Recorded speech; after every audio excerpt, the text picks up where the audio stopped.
if you insist, I will talk a little about who I am. Only because I want to, though. So I am about seriousness, very, very weighty seriousness, always. Deeply, strongly serious, except I have a few things. I don't want to leave my feet on the ground, ever. I don't like touching my toes to the ground because I don't want to, put my shoes on the dirt. I like to float a little.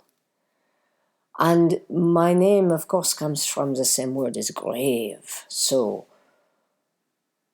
there can be some of this death in this, yes? We can be thinking about death all the time, but this is not, no.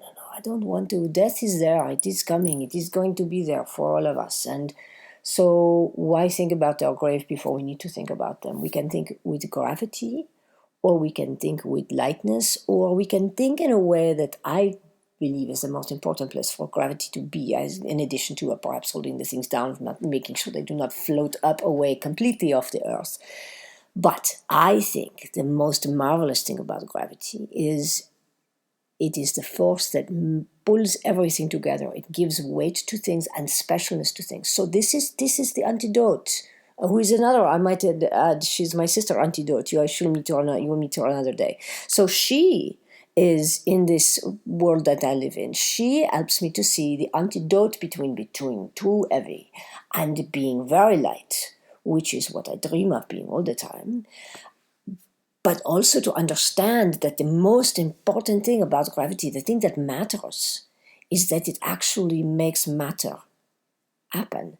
It gives weight to objects. It gives matter to things. So the magic move, I think, in addition to having enough martinis that you can, perhaps a little scotch and of course champagne, because you always want champagne, and that is the most important thing in the world. But after champagne, the most important thing about gravity and bubbles is to see where the places are that you are attracted to and where they are important and carry meaning in their weight, not just heaviness.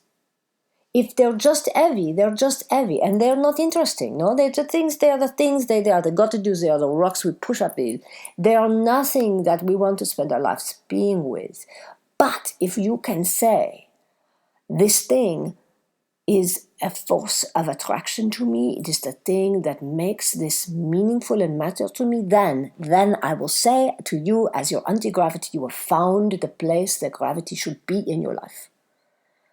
And so perhaps Isaac Newton was right, it is in the pop of the apple on your head. That's why that story matters. He popped his head open and, well, not really, of course, but he popped his ideas open. When the apple hit his head, he popped his ideas open. When the gravity, the force of that, hit his head, he understood this amazing thing in the world. That is where gravity is important and helpful to you. So I challenge you, as you are listening to me, my dear. And I say to my niece all the time, I say to the Queen of Frivolity all the time, it is only meaningful when you are being helped to understand the things that have meaning for you and where the weight that they can carry. They can carry. Not that you carry. They can carry. N'est-ce pas? You understand the difference? This is important. The magic idea, the big, just that side of crazy idea that you want to go after. The things that you love, they need to carry their weight. And I say that with great gravity.